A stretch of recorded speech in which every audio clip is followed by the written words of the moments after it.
Hello, I'm Marty Levinson, and welcome to the Northtown News Magazine. Hi, I'm Marty Levinson. Welcome to the Northtown News Magazine.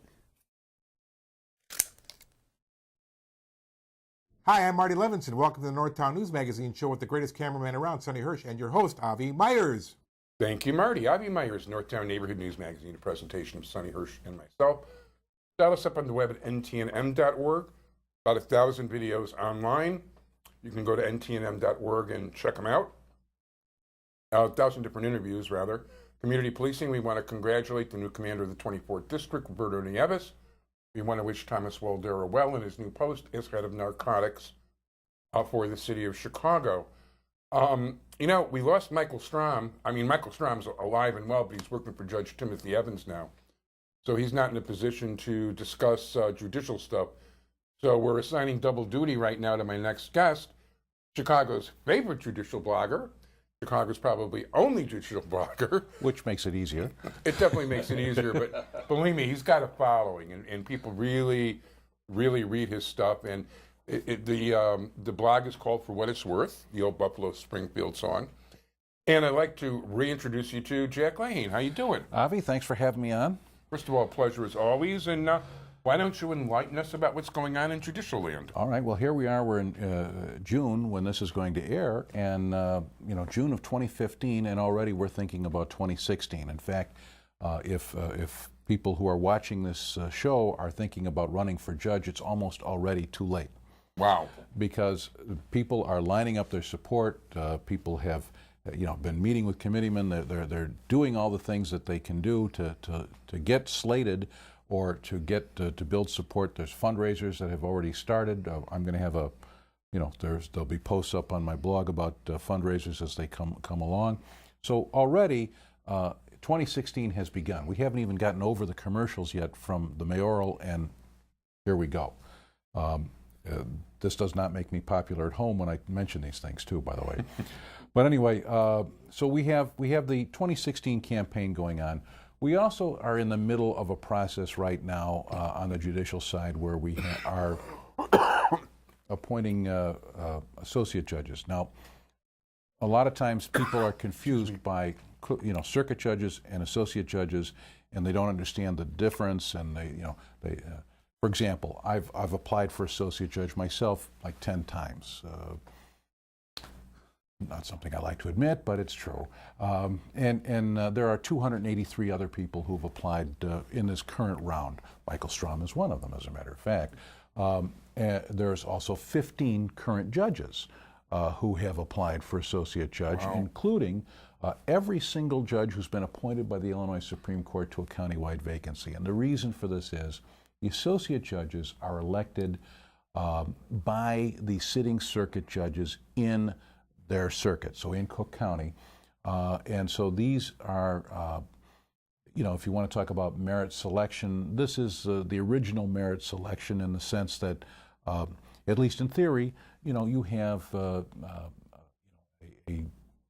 nominating committee that winnows down these 283 candidates down to 2 judges per every vacancy. We don't know exactly how many vacancies there'll be because this process could be going on for at least another year, but it's happening right now. And like I said, a lot of these people who've been appointed to the bench by the Illinois Supreme Court, all 6 of the countywide vacancies that have been filled by the Illinois Supreme Court by appointment, and 8 of the 12 sub-circuit vacancies that have been filled by Supreme Court appointment. 8 of those persons have also applied for associate judge. So there's some overlap there.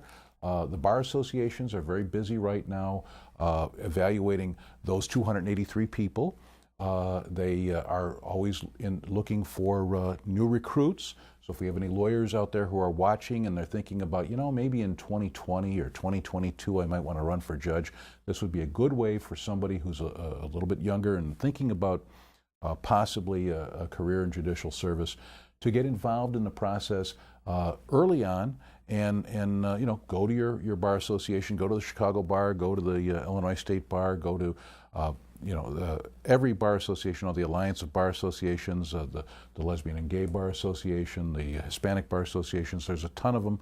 You can go out and whatever bar association you belong to, join their Judicial Evaluation Committee and serve on that. That will give you an exposure.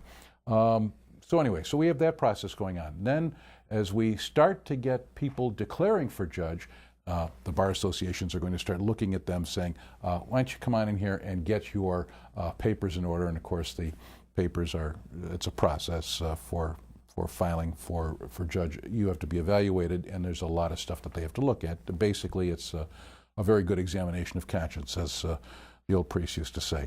Okay. So there's a lot of stuff going on there. Let's see, what else can we tell you about where things are going? We have probably 2 appellate court vacancies right now. I know that there are 6 full circuit court vacancies countywide, but that's only 6 that have been filled by appointment. That doesn't mean that there aren't more that haven't been filled, and it certainly doesn't mean that there aren't more that will become open as time goes on. There are 12 sub-circuit vacancies. You only have 1 right now in the 9th sub-circuit. Of course, that's where we are right now.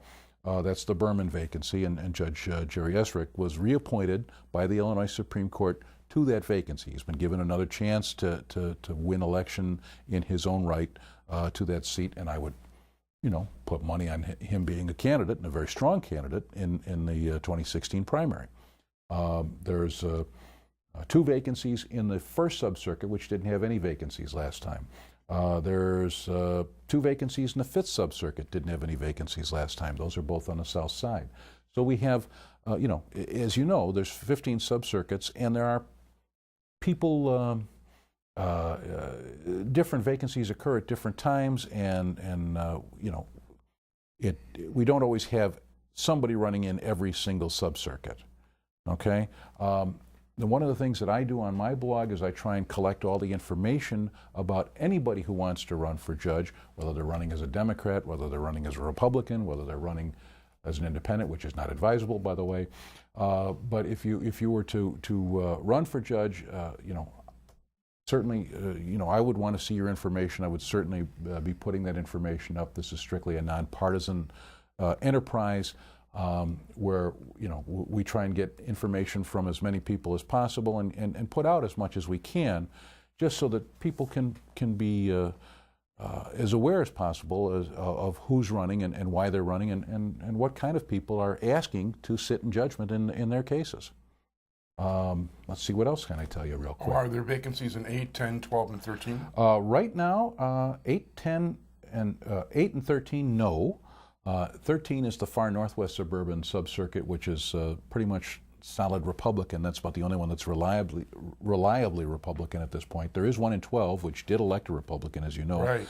The last time out. Very surprisingly, because he got nothing but negative ratings, and Judge Kaplan, who actually was reappointed to the bench, yes, he had good marks all across the board. Right, and you never know, but in 10. In 10, we do have 1 vacancy, the Howard vacancy so far.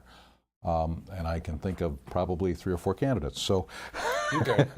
The more the merrier, guys. And you're all invited on our interviews before the election. And one of the things that, obviously, Avi and I have been playing off each other for the last several election cycles on this, because he finds out about people.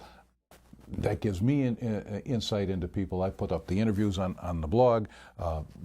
People come from the blog and find the interviews that are posted there and come to you. So true. No, it works out very beautiful. It works out beautifully. So, there are so few people that have any interest in judicial races, and it's such an important thing. And one of the things that people say that there is no information out there about judges, and that's true in the sense that the mainstream media do not cover these races. They rather talk about the wife of a presidential candidate having how she's done her hair, and I don't know why serious people put up with that. These are very important positions, and they should be taken seriously. And while I'm just as interested in gossip and silliness as the next person, there should be some room for this kind of information. I'm not a reporter in the traditional sense. I mean, obviously I'm a part of the process. Like I told you, I've applied for associate judge myself. I've gone through the Bar Association screening process.